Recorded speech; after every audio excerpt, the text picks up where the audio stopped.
आपला आवाज कोकण 24 तास। दापोली तालुक्यातील निवेदिता प्रतिष्ठान या सामाजिक संस्थेच्या पुढाकाराने पुणे जिल्ह्यातील भोरमधील नसरापूर परिसरात बालिकेवर अत्याचार करून तिचा खून केल्याप्रकरणी अटक असलेल्या नराधमाला फाशी द्या अशी प्रमुख लेखी मागणी गृहमंत्री तथा मुख्यमंत्री महाराष्ट्र राज्य यांच्याकडे करण्यात आली आहे। तसेच याबाबतचे लेखी निवेदन दापोली तहसीलदार यांच्याकडे दापोलीकरांनी बहुसंख्येने उपस्थित राहून सादर केले आहे।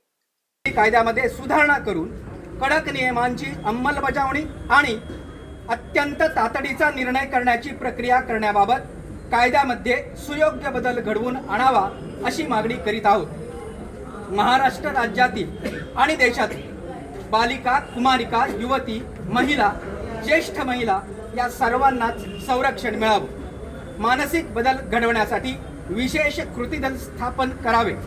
प्रत्येक पोलीस ठाणेप्रमाणेच प्रत्येक गाव पातळीवर पोलीस पाटील अंतर्गत महिला सुरक्षा समिती स्थापन करून कार्यशाळा घेऊन एक कृती दल स्थापन करावं। पोक्सो आणि विनयभंग प्रकरणी ज्या आरोपींवर गुन्हा दाखल आहे आणि शिक्षा भोगत आहे किंवा भोगली आहे अशा आरोपींना दरमहा स्थानिक प्रशासन आणि पोलीस प्रशासनाकडे हजेरी लावणे अनिवार्य करण्यात यावे। तसेच सरकारच्या सर्व सवलतीमधून त्यांना वगळण्यात यावं। हा मुद्दा इथे जाणून बुजून लिहिलेला आहे, कारण आत्ताचा आरोपी आहे हा 2 गुन्ह्याखाली अटक होता आणि तो राजरोज फिरत होता। या निवेदनानुसार पुणे जिल्ह्यातील भोरमधील नसरापूर परिसरात बालिकेवर अत्याचार करून तिचा खून केल्याप्रकरणी आरोपी भीमराव कांबळे याचा जाहीर निषेध करण्यात आलाय आणि त्याला फाशीची शिक्षा होणे बाबत मागणी करण्यात आली आहे। तसेच पोक्सो आणि महिला अत्याचार विरोधी कायद्यामध्ये सुधारणा करून कडक नियमाची अंमलबजावणी आणि अत्यंत तातडीचा निर्णय करण्याची प्रक्रिया करण्याबाबत कायद्यामध्ये सुयोग्य बदल घडवून आणावा अशी मागणी करण्यात आली आहे। त्यातून आलेले आपण सर्व संवेदनशील नागरिक आणि सर्व प्रशासकीय अधिकारी कोणीतरी पुढे व्हायला पाहिजे म्हणून फक्त लेटर हेडवर नाव संस्थेचं एका घातलेलं आहे। निवेदन मी वाचून दाखवतो आणि मग आपण सगळ्यांकडे ते सादर करणार आहोत। प्रति माननीय गृहमंत्री तथा मुख्यमंत्री महाराष्ट्र राज्य यांची विषय पुणे जिल्ह्यातील भोरमधील नरसापूर परिसरात बालिकेवर अत्याचार करून तिचा खून केल्याप्रकरणी आरोपी भीमराव कांबळे याचा जाहीर निषेध आणि त्याला फाशीची शिक्षा होण्याबाबत महोदय 1 मे 2026 रोजी संध्याकाळी पुणे जिल्ह्यातील भोरमधील नरसापूर येथे आरोपी भीमराव कांबळे यांनी 4 वर्षाच्या मुलीवर अत्याचार करून तिचा खून केल्याची दुर्दैवी घटना घडली आहे। सदर घटनेचा आम्ही जाहीर निषेध व्यक्त करीत आहोत। आरोपीला कठोरात कठोर फाशीची शिक्षा करण्यात यावी अशी मागणी या निवेदनाद्वारे करीत आहोत। महाराष्ट्र राज्यातील आणि देशातील बालिका, कुमारिका, युवती, महिला, ज्येष्ठ महिला या सर्वांना संरक्षण मिळावं। मानसिक बदल घडवण्यासाठी विशेष कृती दल स्थापन करावे। प्रत्येक पोलीस स्थानकात असलेल्या महिला सुरक्षा समिती अधिक गतिमान करून त्या समितीला अधिकारही देण्यात यावेत। प्रत्येक पोलीस ठाणेप्रमाणेच प्रत्येक गाव पातळीवर पोलीस पाटील अंतर्गत महिला सुरक्षा समिती स्थापन करून कार्यशाळा घेऊन एक कृती दल स्थापन करावे। पोक्सो आणि विनयभंग प्रकरणी ज्या आरोपीवर गुन्हा दाखल आहे आणि शिक्षा भोगत आहेत किंवा भोगली आहे अशा आरोपींना दरमहा स्थानिक प्रशासन आणि पोलीस प्रशासनाकडे हजेरी लावणे अनिवार्य करण्यात यावे। तसेच सरकारच्या सर्व सवलतीमधून त्यांना वगळण्यात यावे। महिला सुरक्षांसाठी जे मोबाईल क्रमांक दिले आहेत त्याचा प्रचार प्रसार आणि मोठ्या प्रमाणावर करून हा सुरक्षा कवच निर्माण करणे आवश्यक आहे।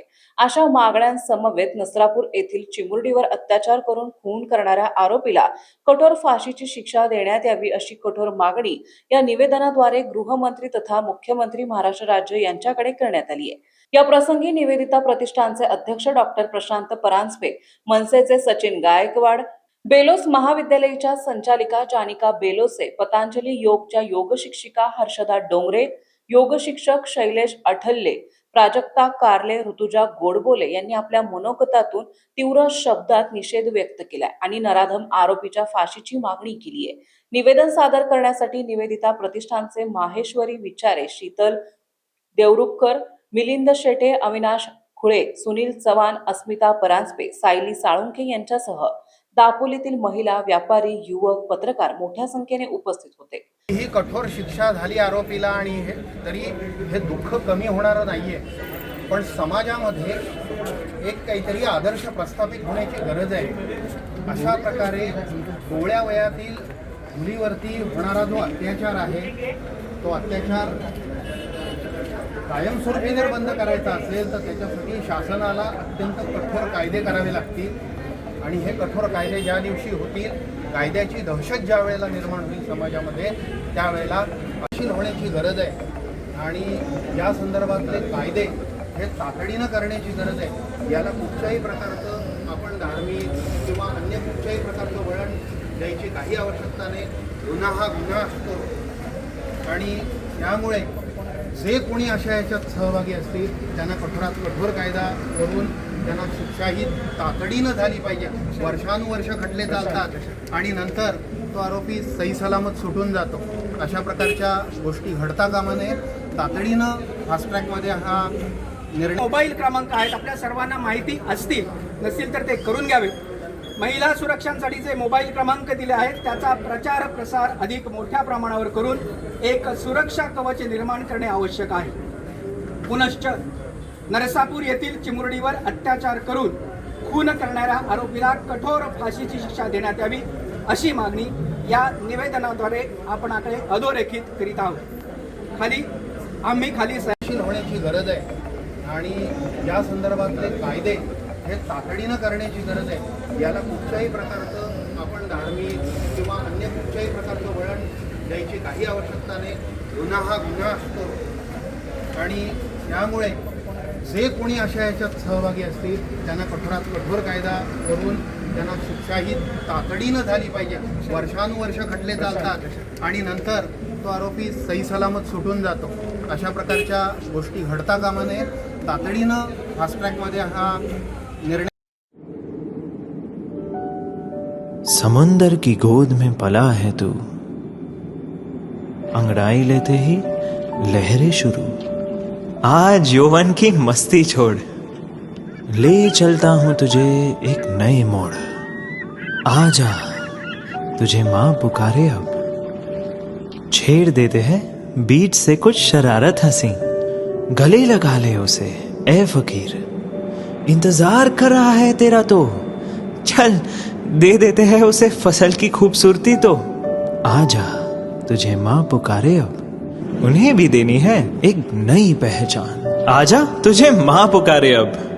फिनोलेक्स पाइप्स पहुंचाए पानी को अपनी माँ के पास. महाराष्ट्रातील तसेच कोकणातील महत्त्वाच्या बातम्या पाहण्यासाठी कोकण 24 तास न्यूज चॅनलला यूट्यूबवर सबस्क्राईब करा आणि बेल आयकॉन प्रेस करा.